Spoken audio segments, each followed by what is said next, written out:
200 సంవత్సరాల తర్వాత ఈ కాలముకు రుద్రుడిలో కామదాహాన్ని రగిలించావు.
అడవిలో ఎవరైనా ఉన్నారా?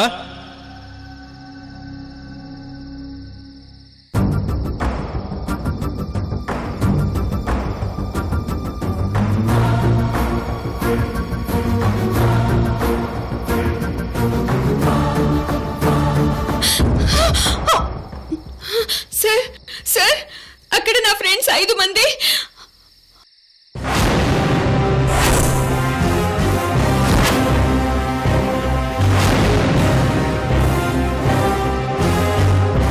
మీ ఫ్రెండ్స్కి ఏమైంది చెప్పమ్మా. ఎక్కడున్నారో చెప్పమ్మా, మేము వచ్చాం కదా, భయపడకు.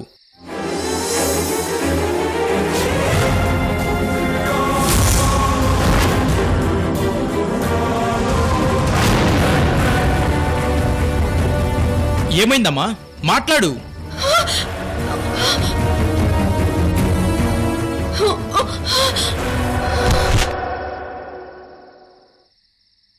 అమ్మా అమ్మా, ఎవరు నువ్వు? ఏమైంది అమ్మా? అమ్మా, ఈ అమ్మాయి ఏంటి నన్ను చూసి భయపడి స్పృహ తప్పి పడిపోయింది?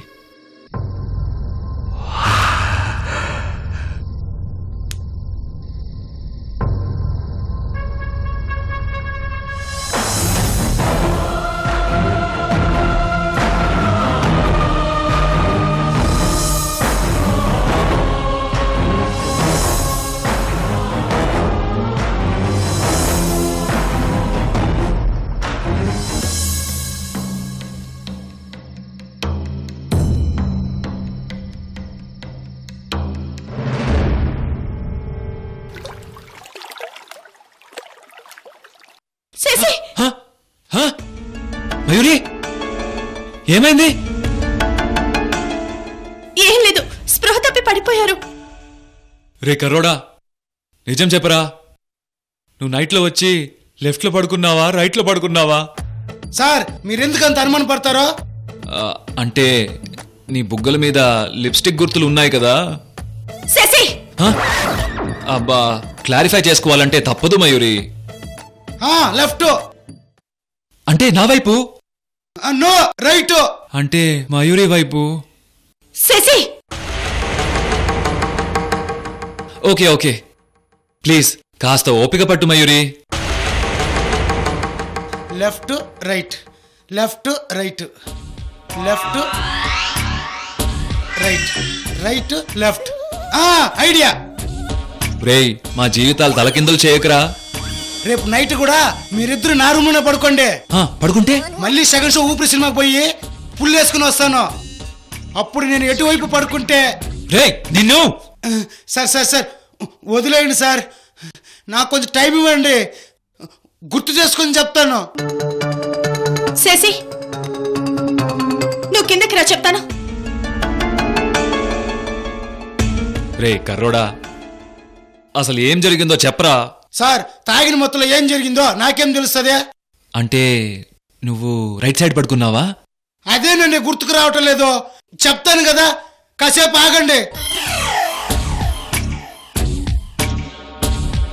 అబ్బా, లెఫ్టా రైటా, వీడు ఎక్కడ పడుకున్నాడో ఏమో. ఓ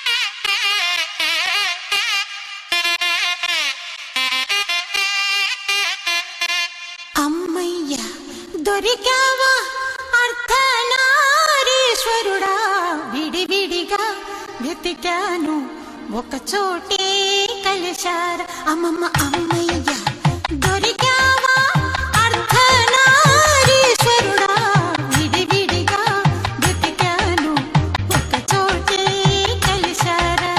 విడివిడిగా వెతికాను ఒక చోటే కలిశారా.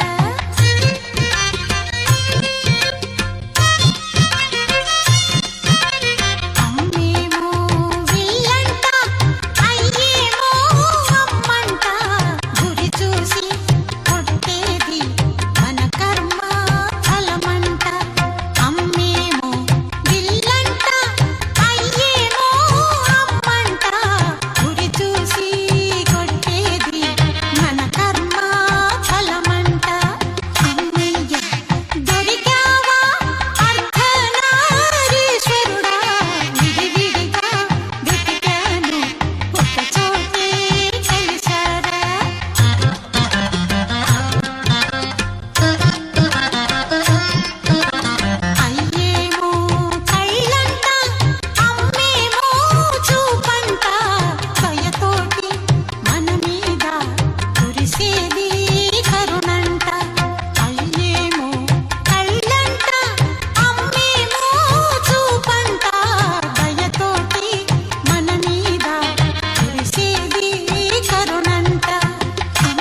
పంతులు గారు, చెప్పండమ్మా. అధిక మాసంలో పుణ్యకార్యాలు పెళ్లిళ్లు చేయకూడదు అంటారు, ఎందుకండి?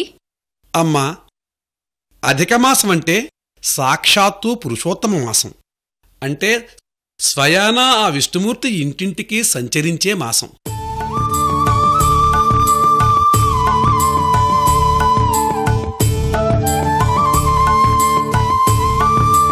మరి విష్ణుమూర్తి మన ఇంటికొచ్చినప్పుడు మనం పెళ్లి పనుల్లో సొంత పనుల్లో ఉంటే ఆయనకు కోపం రాదు? అంటే అధిక మాసంలో ఇంకే పూజలు చేయకూడదా పూజారి గారు? అమ్మా, అధిక మాసంలో మాతృపితృ సేవలు చేసుకోవచ్చు. మిగతా ఏ పూజలు చేసినా అంతగా ప్రయోజనం ఉండదు. కానీ అధిక మాసంలో దాన ధర్మాలు ఎక్కువగా చేయాలి.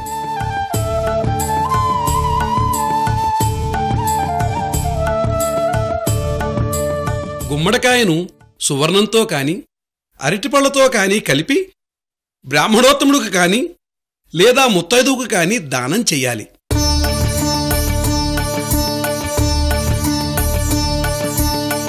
అలా దానం చేస్తే 14 సంవత్సరాలు అఖండమైన ఐశ్వర్యం దక్కుతుంది.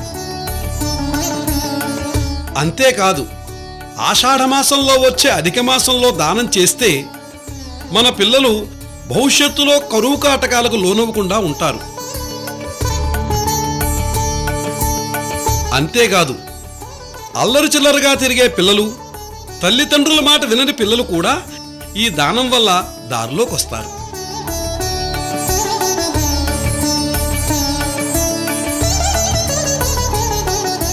పంతులు గారు, చెప్పండమ్మా. నాకు మా మామి గారికి మధ్య ఎడబాటి గురించి తెలుసు కదా? తెలుసమ్మా. మీ మేనమామ మేనకోడలు దూరం అయ్యారు. మాటలు లేవు కదా తల్లి. మేం తిరిగి కలవాలి, సంతోషంగా దగ్గరవ్వాలి పంతులు గారు. మీ మేనమామ మేనకోడలు మధ్య దూరం తగ్గటానికి అధిక మాసంలో చేయవలసిన దానం స్వయంపాక దానం.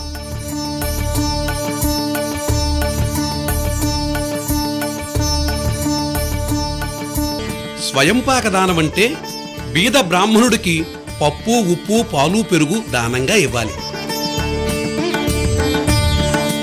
ఒక మనిషి తినేంతట ఆహారాన్ని స్వయంగా వండి ముత్తైదువుకు దానంగా ఇవ్వాలి.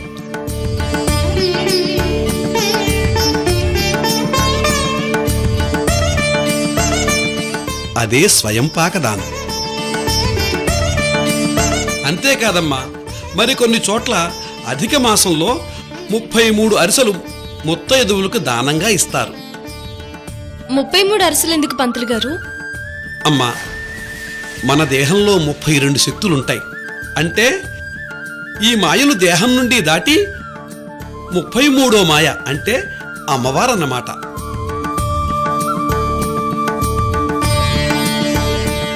ఈ 32 మాయలు దాటి అంటే శక్తులు దాటి మహాశక్తి అమ్మవారిని చేరాలని ఈ 33 అరిసెలు దానం చేస్తారు.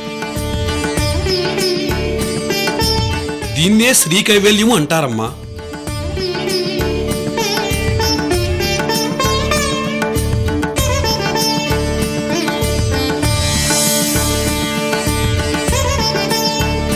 మహదైశ్వర్యాభివృద్ధిరస్తు, మనోవాంఛాఫలసిద్ధిరస్తు, ఇష్టకామ్యార్థఫలసిద్ధిరస్తు, ఉమా పార్వతీ ప్రసాద సిద్ధిరస్తు.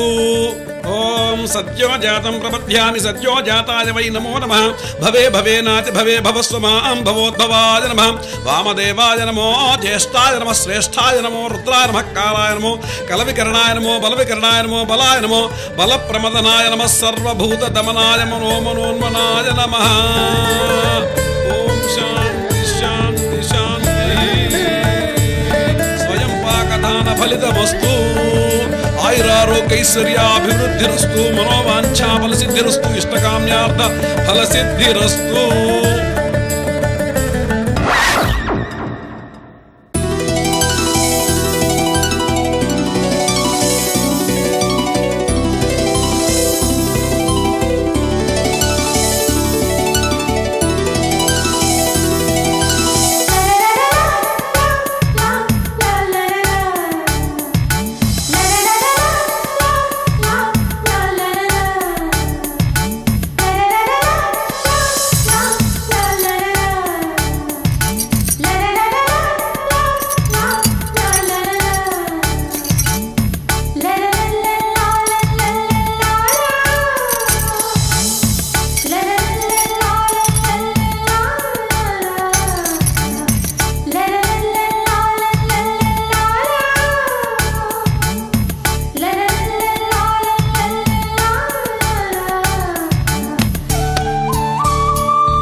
పసుపు కుంకుమలతో పిల్లా పాపలతో నిండు నూరేళ్లు చల్లగా ఉండాలమ్మా.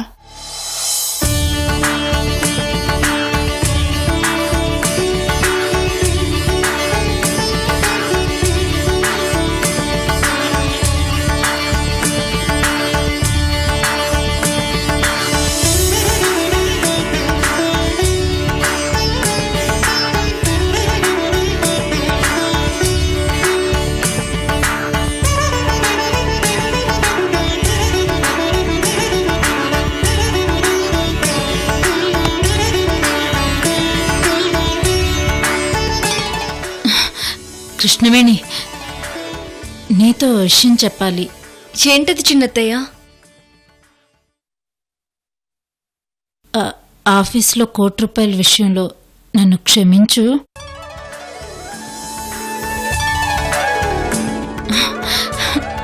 నాకు తెలుసు నీది పెద్ద మనసు.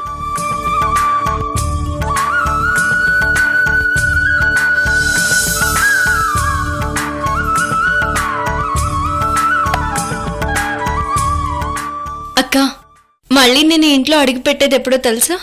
నీ పెళ్లికే. నీ పెళ్లి జరిగి మనమందరం సంతోషంగా కలిసిమెలిసి ఉండే రోజు త్వరలోనే రాబోతోంది. శుభం.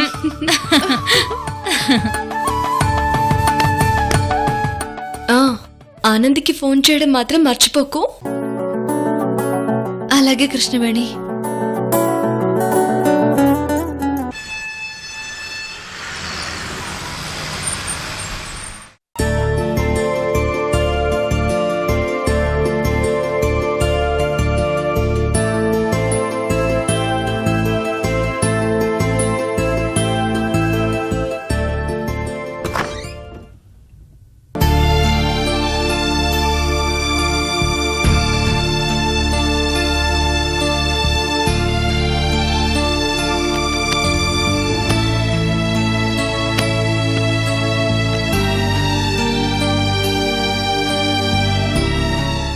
ఏమ్మా, ఇప్పుడెలా ఉంది? పర్లేదండి. ఆ రోజు గుళ్ళో కనిపించి నా దగ్గర ఆశీర్వాదం తీసుకున్నావు. నిన్నే పరిస్థితిలో చూస్తానని అనుకోలేదమ్మా. తలరాత బాగా లేకపోతే ఏదీ కలిసిరాదండి. అయ్యో, ఇంత చిన్న వయసులోనే అంత పెద్ద మాటలు ఎందుకమ్మా? చిన్న వయసులోనే ఎన్నో కష్టాలు పడ్డాను. ఆ అనుభవమే నన్నిలా మాట్లాడిస్తుందండి. ఇవిగో అమ్మా, నీ సెల్ ఫోను, ఫైలు. అసలు ఎవరమ్మా వాళ్ళు? నేను ఇంటర్వ్యూ నుంచి వస్తుంటే ఆటో డ్రైవర్ ట్రాప్ చేసి నన్ను సిటీ బయటికి తీసుకొచ్చాడండి. వాళ్ళంతా ప్లాన్గా నా వెంట పడ్డారండి. మీరు రాకపోతే నా లైఫ్ ఎలా ఉండేదో ఊహించుకోవడానికి కూడా చాలా భయంగా ఉందండి.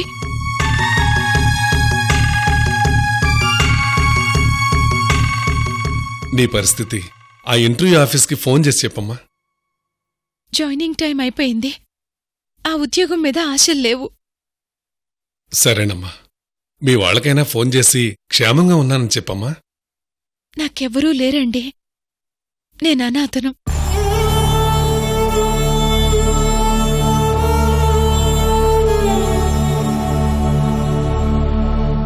గుళ్ళో కలిసినప్పుడు ఎవరూ లేరని చెప్పావు కదా, గుర్తులేదమ్మా. అంటే ఉద్యోగం ఇంటర్వ్యూ కోసం విజయవాడ వచ్చావమ్మా? ఉద్యోగం కోసమే వచ్చాను, కానీ అంతకంటే ముఖ్యమైన పని మీద వచ్చానండి. నా జీవితాన్ని వెతుక్కుంటూ ఇక్కడికొచ్చానండి. అర్థం కాలేదమ్మా. నేను ఒక అబ్బాయిని ప్రేమించానండి. నిన్ను పెళ్లి చేసుకోవడానికి ముందే అంజలీదేవి అనే అమ్మాయి నన్ను ప్రేమించింది. మేమనుకోకుండా శారీరకంగా కలిసాం. మా ఇద్దరికీ పుట్టిన బిడ్డే అంజలి.